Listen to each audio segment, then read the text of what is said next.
The mating ceremony was where the broken went to be claimed or cast out. And as Seren sat alone on the stone bench at the edge of the great hall, she understood which fate awaited her. No wolf had approached her. No wolf would.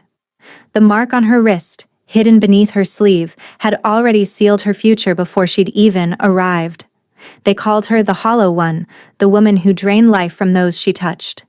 It wasn't true, but truth had never mattered to her pack. So she sat with her hands folded, her head bowed, waiting for the ceremony to end and her exile to begin. Then the giant Alpha King rose from his throne. Kael of Valdros, 7 feet of muscle and menace, with shoulders broad enough to block out the sun and eyes the color of storm clouds, descended from the dais. The crowd parted like water before him. He walked past noble daughters draped in silk, past warriors' sisters with proud chins and eager eyes, past every woman who had spent months preparing for this moment. And he stopped directly in front of Seren. The hall went silent. His shadow swallowed her completely. Then he spoke, his voice low and rough as crushed gravel. "Stand up, act like you're mine." She didn't understand why. Not until he made his terms clear. He would claim her publicly, protect her, and give her everything she needed. But she would never truly be his, and he would never love her. Neither of them understood how dangerous that promise would become. The Great Hall of Valdros had been transformed for the ceremony. Thousands of candles flickered in iron chandeliers, casting golden light across the vaulted ceiling. Tapestries depicting ancient wolf lineages hung from the walls, their threads gleaming with silver and crimson. The air smelled of pine smoke and anticipation. On the raised platform at the center, unmated women sat arranged in rows according to rank. Daughters of lords in the front, dressed in gowns that cost more than villages. Behind them, the lesser nobility, the merchant daughters, the warrior's kin. And at the very back, on the cold stone benches reserved for those with no status, sat the unwanted. Seren Vale was among them. She kept her eyes fixed on the floor, her hands hidden in her lap. The sleeves of her worn gray dress covered her wrists completely. No one could see the mark beneath. The black spiral branded into her skin, the symbol of a curse she didn't choose. Around her, the other unwanted women whispered nervously. They still had hope. Seren had no such illusions. "Look at her," someone murmured nearby. "The Hollow One. I heard she killed her own betrothed." "Drained the life right out of him," another added. "Found him cold in his bed." Seren's jaw tightened, but she didn't respond. She'd learned that defending herself only made things worse. In a few hours, the ceremony would end. No one would claim her, and she would be cast into the wilderness, exiled forever. Perhaps that was mercy. At least in exile, she wouldn't have to see her father's satisfied smile every day. The crowd's murmur suddenly shifted. A ripple of tension moved through the hall like wind through grass. Seren lifted her head just enough to see what had caused it. The Alpha King was rising from his throne. She'd heard stories about Kael of Valdros. They said he stood nearly 7 feet tall, that he'd killed a rival Alpha with his bare hands at 16, that he'd united the fractured northern territories through diplomacy and devastating violence. They said he was beautiful in the way a thunderstorm was beautiful, terrible, and indifferent to the destruction it caused. The stories hadn't prepared her for the reality. He was enormous. His shoulders spanned wider than any man she'd ever seen, and black leather armor strained across a chest that could have belonged to a war god. His hair was dark, falling in waves past his jaw.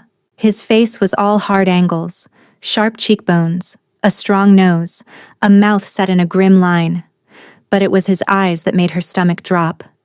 Gray, pale gray like winter frost, and completely empty. He descended from the dais with slow, deliberate steps, and the crowd scrambled to clear his path. Even the noble daughters shrank back. Why was he moving? The king didn't participate in mating ceremonies. He could have any woman with a single command. She watched him pass the front row without a glance. then the second, then the third. He was approaching the back now, the unwanted section. The women around Seren pressed away instinctively. Kale stopped, directly in front of her. His shadow fell over her like a shroud. Seren couldn't breathe. She stared at his boots because she didn't dare raise her eyes higher. The silence was absolute. Then his voice came, low and rough, pitched for her ears alone. Stand up. Seren's body moved before her mind caught up. She rose on trembling legs. Look at me. Slowly, she lifted her head. His eyes met hers, and she felt the impact like a physical blow. Something sharp and calculating assessed her in a single glance. Your name, he said. Seren. Seren Vielle. Something shifted in his expression. Then he spoke loud enough for the entire hall. I claim this woman as mine. Chaos erupted. But before the shouts could drown his voice, he leaned closer, his breath cold against her ear. Act like you're mine. Smile. Take my hand. And don't ask questions until we're alone. Seren's pulse spiked. Why would the most powerful alpha in the realm choose the most cursed woman in attendance? But his hand was extended, massive and steady, waiting. And behind her, she could feel her father's gaze burning into her back. Seren took the king's hand. The carriage moved through the night in silence. Seren sat rigid on the velvet seat. Across from her, the Alpha King occupied the opposite bench, his massive frame making the spacious carriage feel cramped. He hadn't spoken since they'd left the ceremony hall. Neither had she. Through the window, she watched the landscape change, familiar forests giving way to rockier terrain, trees growing taller and darker. The kingdom of Valdros lay to the north, where winter never fully released its grip. You have questions.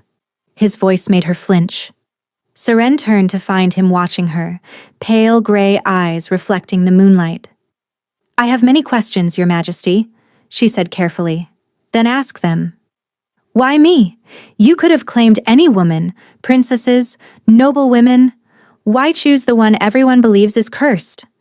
Kale's jaw tightened almost imperceptibly. Because I need a mate no one will question, a mate no one will believe I actually want.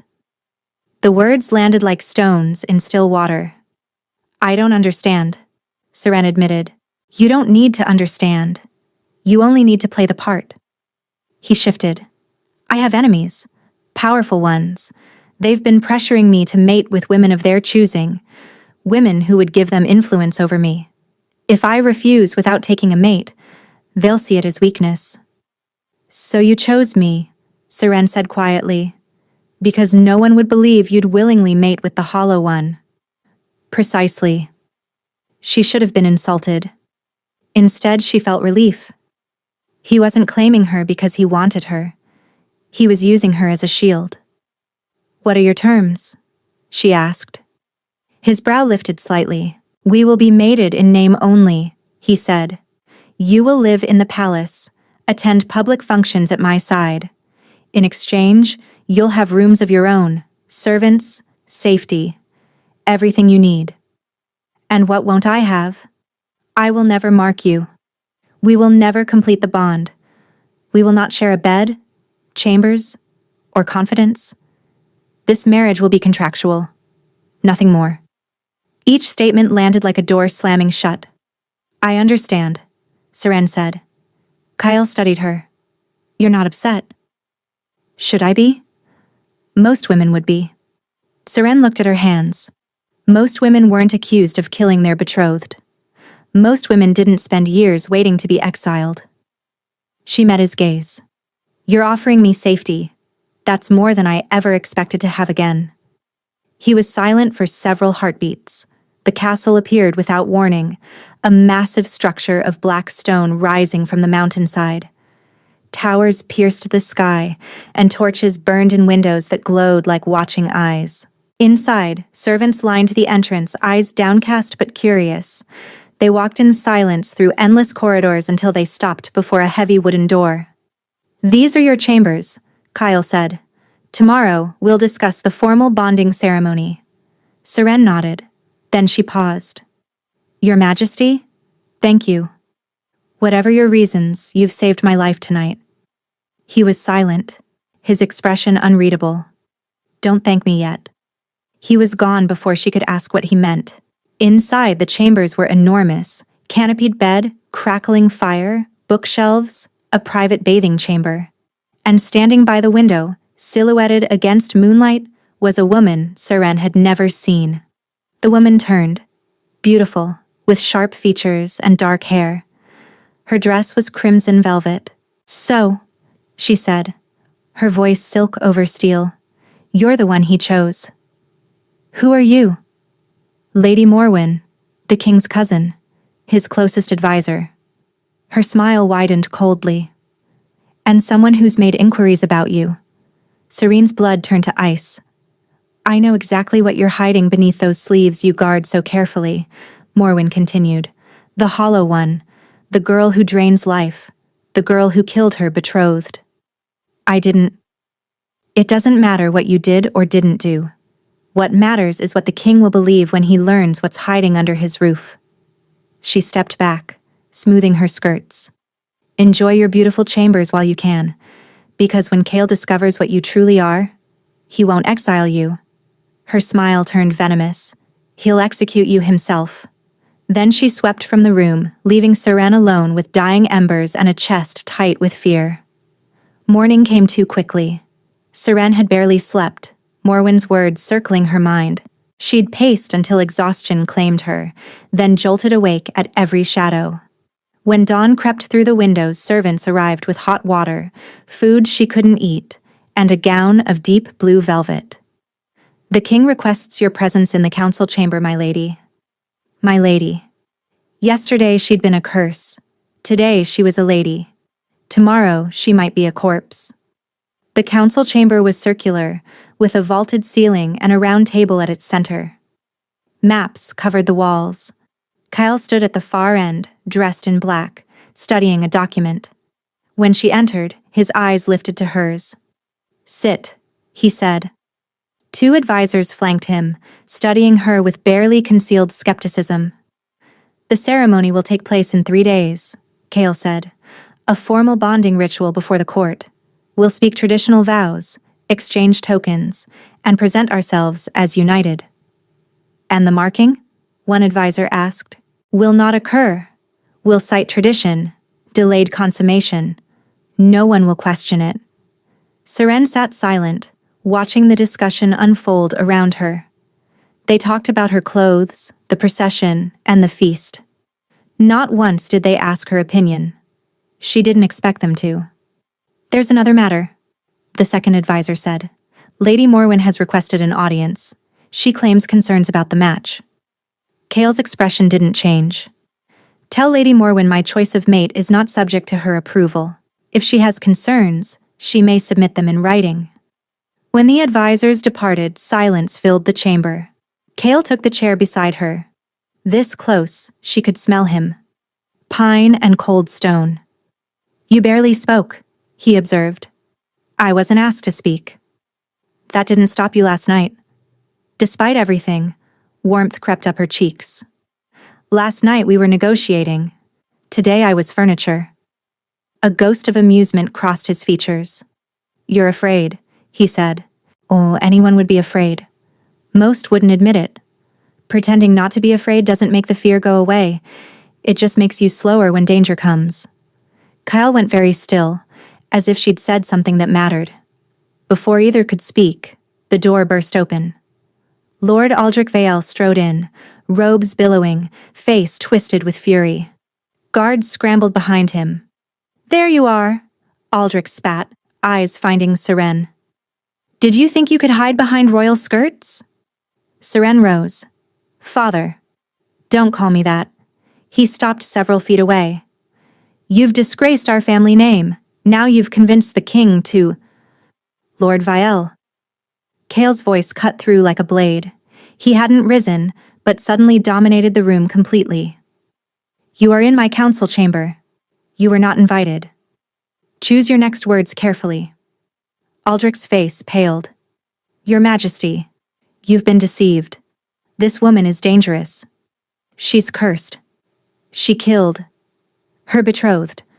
Yes, I'm aware of the accusation. Seren's breath stopped. Kale knew? Then you know what she is. Aldrich pressed. A hollow one. I'm trying to protect you. By bursting into my chamber and screaming at your daughter? Kale rose slowly, and Seren understood why they called him the Giant Alpha King. I've heard the stories, Lord Viel. Stories that originated from you. Stories never proven.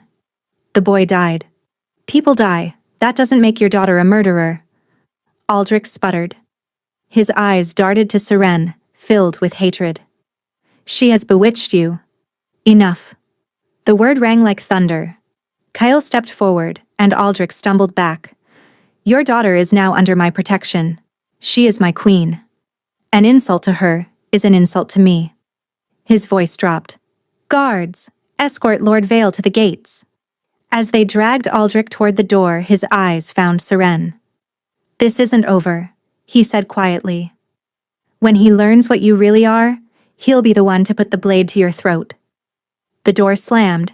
Seren stood frozen, trembling, blinking back the burning in her eyes. You didn't kill that man, Kale said. It wasn't a question. No, she whispered. Then let your father choke on his accusations. His words have no power here. She wanted desperately to believe him. Thank you, she said, for defending me. Kale looked almost uncomfortable. You're my mate, even if only in name. That means something. He paused at the threshold. My cousin, Morwen. She visited your chambers last night. Seren stiffened. She did. What did she say? She welcomed me. In her own way. Kale was silent. Then, Morwen doesn't welcome anyone, she calculates. Whatever she threatened, don't trust her. Don't trust anyone in this castle. He met her eyes. Except, perhaps, me. Then he was gone. Seren sank into the nearest chair. Her father wanted her dead. Morwen wanted her exposed. And the king, her only protection, had just told her to trust no one, except him. 3 days until the ceremony. 3 days to survive.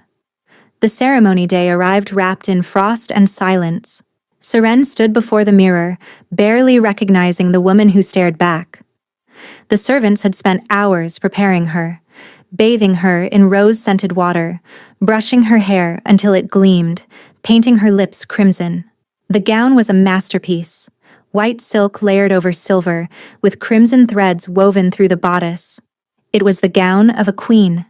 She checked her sleeves for the 100th time. It's time, a guard's voice called. Seren drew a breath that felt like swallowing glass. The great hall had been transformed, an aisle carpeted in white fur, lined with flickering candles. Hundreds of wolves filled the space, straining to see the mysterious woman their king had chosen. At the far end, before an ancient stone altar, waited Kael. He wore ceremonial black, leather and velvet and silver clasps. He looked like a war god dressed for his own funeral. Their eyes met. Seren began to walk. The whispers started immediately. She's beautiful. I didn't expect that. But look how pale, like something already dead. The Hollow One. Why would His Majesty choose such a creature? Halfway down, she saw Morwen among the nobles, dressed in blood red, watching with a smile that promised destruction. Seren's foot caught on her gown. She stumbled. A gasp rippled through the crowd, her arms pinwheeled. A hand caught her elbow. Kael. He'd moved so fast she hadn't seen him cross the distance. Now he stood beside her, grip firm but gentle. Breathe, he murmured. I have you. Something in his voice, almost tender, made her chest tighten. She straightened and he offered his arm. They walked the remaining distance together. Did you see how quickly he moved? He caught her before she fell. Perhaps this match isn't as strange as we thought. The officiant raised his hands. We gathered to witness a sacred bond, the joining of 2 wolves into one pack, one fate. Seren spoke the vows mechanically, voice steady despite the terror beneath. I claim you as my mate, my king, my alpha. My blood is your blood. When Kale spoke his vows, his voice was low and rough. I claim you as my mate, my queen, my equal. Your enemies are my enemies. He paused. Your secrets are my secrets. The officiant produced silver cords, winding them around their joined hands. Let the marking complete it. The crowd leaned forward. The marking, Kale announced, will be delayed.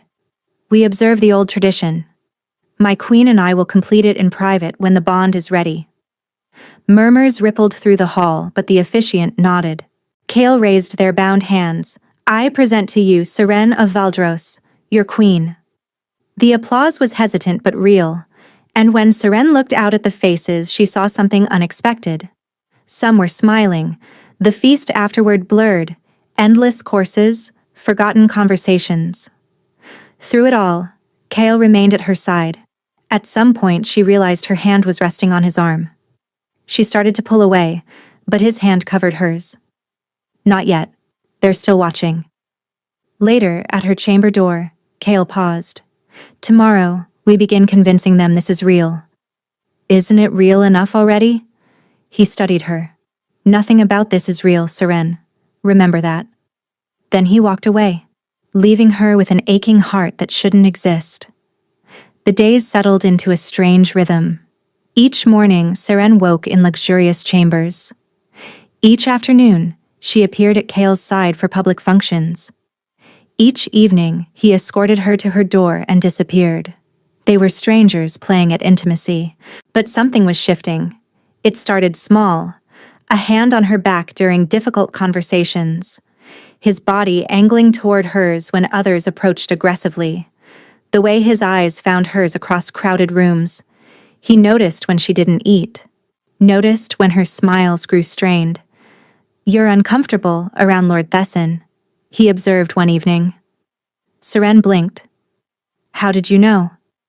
You hold your breath when he approaches. Your shoulders rise, your fingers curl inward. What did he do? Nothing. He just looks at me like he's waiting for me to prove the rumors true. Kale's expression darkened. He won't be invited to future functions. You can't ban everyone who looks at me strangely. Then I'll have no court. He said it so simply that Seren laughed before she could stop herself. Kale stared at her. What? She asked. I've never heard you laugh before. Heat crept up her cheeks. I haven't had reason to laugh. Not for a long time. His gaze softened. Just for a moment. But even as warmth grew between them, Seren sensed something else. Something Kale seemed reluctant to acknowledge. A shadow behind his eyes whenever Morwen's name arose, as if even he wasn't certain what his cousin might uncover. 2 weeks in, Morwen struck. It happened at a formal reception. Seren had grown almost comfortable at these events. She should have been watching Morwen more closely. Your Majesty, Morwen's voice rang out. I couldn't help but notice our queen seems warm. Perhaps she'd be more comfortable with shorter sleeves? The comment seemed innocent. But ice flooded Seren's veins. Morwen approached with a seamstress holding scissors. Let me help you. Just a small adjustment. Her hand reached for Seren's sleeve. Don't touch her. Kale's voice cut through the room. He stood beside Seren, having crossed the distance in seconds, his body positioned between her and Morwen. Cousin, he said dangerously, you forget yourself. I was only trying to help. The queen's attire is not your concern. If you approach her again without invitation, I'll take it as a challenge to my authority. Morwen's face went white. She curtsied and retreated, eyes flicking to Seren with pure hatred. She knows, Seren whispered, about my mark. She's trying to expose me. I know. Seren's head snapped up. You know what's on my wrist? I know something is there. I won't ask. When you're ready to tell me, you will. Until then, I'll ensure no one forces you to reveal it. Her chest tightened with emotion. Why? This is supposed to be an arrangement. You're supposed to want nothing to do with me? Kale was silent. Then, roughly, perhaps I was wrong about what I wanted. He walked away. That night, everything changed. Seren was preparing for bed when a knock came. She expected a servant. Instead, Kale stood in the corridor. "May I come in?" She stepped aside. He entered, his massive frame making the chamber feel small. For a moment, he simply stood there, shoulders tight. "Tonight, when Morwen approached you, I felt something I haven't felt in a very long time." "What?" "Fear. Fear that someone might hurt you." He turned to face her. "I'm not supposed to feel fear. I'm not supposed to feel anything." Seren moved closer. "What do you mean?" "There's something wrong with me. Something I was born with." He looked at his hands. "I've never felt warmth. Never felt passion or joy. My emotions are frozen, like winter took root in my chest. It's why I'm cold to the touch. Why I thought I could marry a stranger and feel nothing." "But you do feel something," Seren whispered. He stepped toward her. "Yes. When I'm near you, the ice cracks. I feel warmth. Want. The desperate need to keep you safe." His hand rose, hesitating near her cheek. "I don't understand it. But you're doing something to me that should be impossible." Without thinking, she pressed his hand against her cheek. His skin was cold enough to burn. She didn't pull away. "I feel something too," she admitted. "Every time you defend me, every time you notice what no one else sees, it's getting harder to pretend." Kale's thumb traced her cheekbone. "This is dangerous," he said hoarsely. "Whatever this is, it can't lead anywhere good." "You feel this." She kissed his cold palm. "You feel me." A sound escaped him, between a groan and a growl. Then his mouth descended on hers. The kiss was winter itself. Cold lips, cold breath, shivers racing across her skin. But beneath the cold was something burning. She guided his hands away from her wrists. He didn't question it, respecting her boundaries even now. They undressed each other in firelight, layer by layer. When he laid her on the bed, the contrast was staggering, her warmth against his winter. "You're so warm," he whispered against her neck. "I've never felt anything like this." "Is it too much?" "It's perfect. You're perfect." Afterward, they lay tangled together. "Stay," she whispered. "Please." Kyle pressed a kiss to her head. "I'm not going anywhere."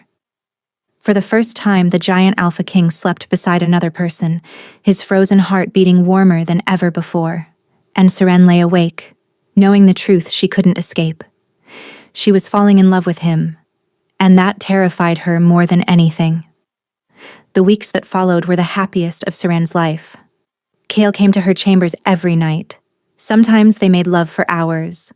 Other times they simply talked, sharing pieces of themselves they'd never shared with anyone. He told her about his childhood, raised in a palace that felt like a mausoleum, surrounded by servants who feared him.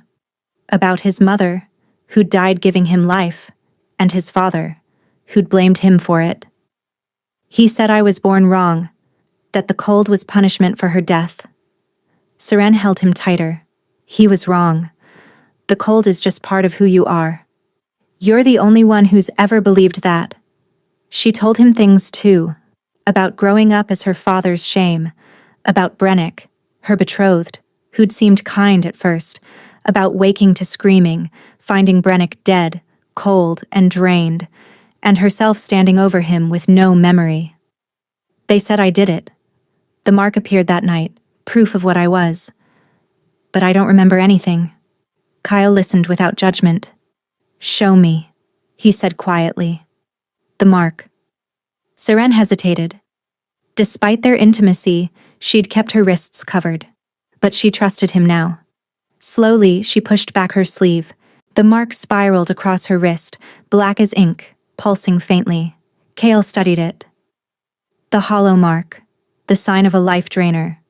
"Yes." Her voice was barely a whisper. "Now you know what they say I am." He traced the mark with one cold finger, then lifted her wrist and pressed a gentle kiss directly on the spiral. "This mark doesn't define you. Whatever happened that night, This doesn't make you a monster. It makes you a survivor. Tears spilled down her cheeks. She'd waited years for those words. I love you, she breathed. The words escaped before she could stop them. Kale went utterly still. Terror flooded through her. She'd gone too far. Say it again. His voice was strange, almost desperate. I love you, Seren repeated. Something cracked in his expression. The ice in his eyes shattered. I love you too, Seren.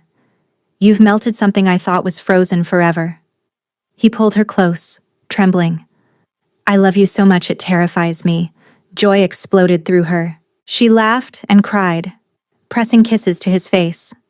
We'll figure this out, she promised. Whatever your cold or my mark, we'll figure it out together. Yes, together. Always together. He stopped mid-word. His eyes went wide. His hand flew to his chest.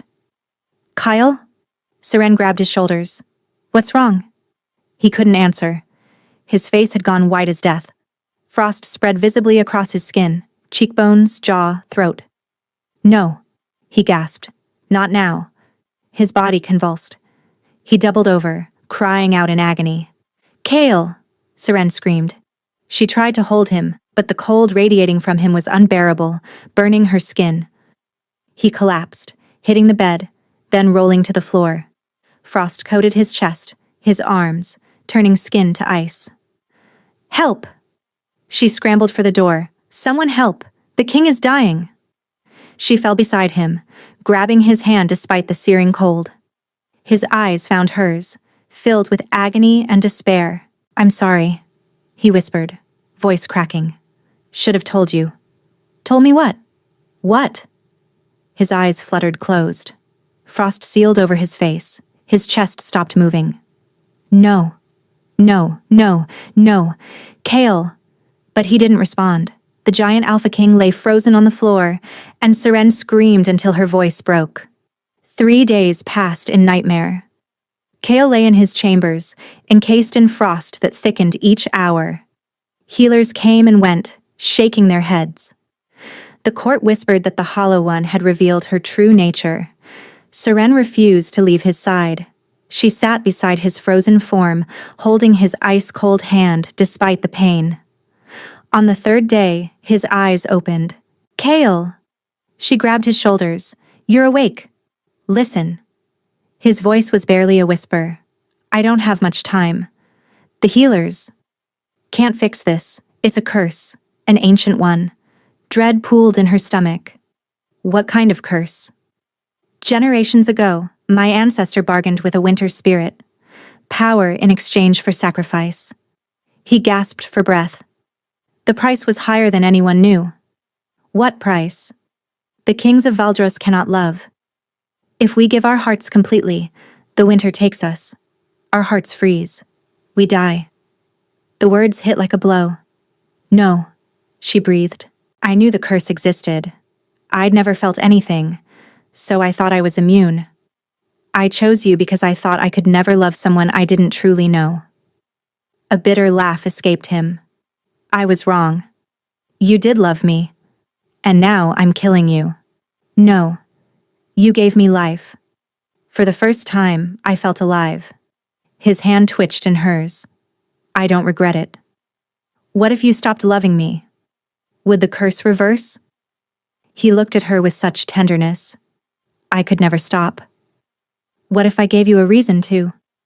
Her hands went to her sleeve. What if you saw what I really am? Seren, you've been protecting me, loving me, but you've never seen proof. She exposed the spiral. Look, the hollow mark. Maybe I did kill Brennick. Maybe I am poison. Seren, stop. His grip was suddenly stronger. Do you think a mark changes anything? I fell in love with your soul, your courage, the way you held my hand even when it burned you. His thumb stroked the spiral. How could I not love you more? Her vision blurred. You're supposed to hate me. I could never hate you. The frost crept faster across his chest. It's spreading, he whispered. The curse knows I love you even more now. Stay with me. Stay with me. His eyes closed. Find the spirit, he breathed. The winter spirit that cursed my line. Find it. Break the... His voice trailed off. His chest stopped moving. Kale! He didn't respond. She didn't know how long she sat there before the door opened.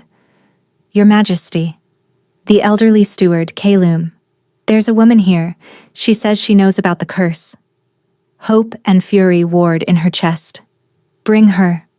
The woman was ancient, white-haired, with pale blue eyes that saw beyond the physical world. You're the queen who melted his heart, she said. Can you break the curse? The witch circled Kale's frozen form. It's old and deep. Breaking it requires power beyond anything I possess. Then why are you here? Because you have that power. Seren stared. What? Show me your mark. She pushed back her sleeve. The witch studied it, then began to laugh. You foolish, magnificent child. Do you know what you carry? This isn't a hollow mark, it's a kindling mark, the sign of a life giver. Seren felt the ground shift beneath her feet. What? Kindling wolves generate life. They carry so much vital energy it radiates from their skin. But Brennick died. Was he? Or was that what you were told? Memory crashed over her, waking disoriented, being dragged to his chamber, seeing his frozen body, the accusations, the brand. Before she could understand, she'd never seen the moment of death. Someone else killed him, she whispered, then branded me with a false mark. Yes. The witch's voice was grim. And I think you know who? Her father. He has the power, Seren said slowly. He's the actual hollow. When Brennick threatened to expose him, he eliminated the threat and blamed you. Rage ignited, so hot it should have melted Kale's ice. How do I save him? The curse is winter. You are warmth. Pour your power into him. Melt the ice around his heart. The witch paused. But it may consume you entirely. Seren looked at Kyle, the man who'd chosen her, protected her, and loved her. Show me how. The ritual was simple in theory. Seren knelt beside Kale's frozen body, hands pressed against his ice-covered chest. Feel the warmth inside you, the witch instructed. Push it outward, as much as you can give. She closed her eyes. At first, nothing, just terrible cold seeping into her palms. Then something flickered. Deep in her chest, a spark of heat. Small at first, but as she focused, it grew, warmer, brighter. The mark on her wrist began to glow, not black now, but gold. Brilliant, blazing gold. Power surged through her, flowing into Kyle. The ice began to crack, tiny fractures spreading across his chest, chunks falling away. But the cold fought back, regenerating. More, the witch urged. You're holding back. Some part of you still believes you're a monster. Seren gritted her teeth. Images flashed. Her father's hatred. The brand burning into her wrist. Years believing she was cursed. All lies. She wasn't a hollow. She was a kindling. The spark erupted into an inferno. Golden light exploded from her hands, burning away frost, ice, the curse itself. She heard herself screaming as wave after wave of heat poured out. The last ice shattered. Kale's chest heaved. His eyes flew open, warm brown, not gray. Alive. Seren, he gasped. She collapsed against him, utterly drained. You're alive, she sobbed. You're alive. His arms wrapped around her and he was warm. For the first time, warm. You saved me. Burned away the curse, not just from me, the entire bloodline. I can feel it. The witch nodded. The kindling's fire severed the original bargain. Your children will never suffer as you have. Kale pressed his face into Seren's hair. I can feel everything, he whispered. Joy, grief, love, so much love. He pulled back. I love you, Seren. I love you too. Always. 3 days later, they rode to the Vial estate. Lord Aldrich was not expecting them. His face drained of color as the Alpha King and his queen entered, flanked by guards. "What is the meaning of this?" "Lord Aldrich Vale," Kael said. "You stand accused of murder, conspiracy, and false imprisonment of your own daughter." Aldrich's goblet clattered to the floor. "This is absurd." "We have testimony from a spirit speaker," Seren interrupted. "We know about the kindling mark. We know you branded me with a false hollow symbol. We know you killed Brennick when he discovered what you really are." "Lies. You're a murderer." A new voice. Morwen stood in the doorway. "Cousin?" Kael said. Morwen approached. "I investigated the queen, certain she was dangerous, but I found inconsistencies. Witnesses who saw Lord Vale near Brennick's chambers. Servants who noticed his strange exhaustion afterward. The sign of a hollow recovering from a drain." Aldrich backed away. Morwen faced Seren. "I was wrong about you, Your Majesty. You saved the king. Saved the bloodline." She bowed. "I hope you can forgive me." Seren studied the woman who'd threatened her, then nodded. "You were protecting your family. I understand that." "Lord Aldrich Vile," Kael said. "You are sentenced to death for murder and crimes against your daughter. Any final words?" Aldrich lunged toward Seren. Guards caught him instantly. "You ruined everything," he screamed. "You were supposed to die in exile." "My mother was innocent," Seren said quietly. "She only loved you. A love you never deserved." Something passed through Aldrich's eyes. Guilt, perhaps, then vanished. "Take him away," Kael commanded. The execution took place at dawn. Seren didn't watch. Instead, she stood in Valdros's gardens, watching the sun rise, feeling Kael's warm arm around her. "It's over," he murmured. "Yes." She leaned into him. "What happens now?" "We live. Rule together. Rebuild what was broken." His hand settled on her stomach. "Perhaps raise a family. Children who'll never know the curse." Her eyes grew moist. "I'd like that." "And perhaps we finally complete the bond properly." He tilted his head, exposing his throat. "I want everyone to see I belong to you. I'll have you. Forever." He smiled, full of warmth and joy. "Forever exists. I'm certain now." Then he kissed her as the sun flooded the world with golden light. 1 year later.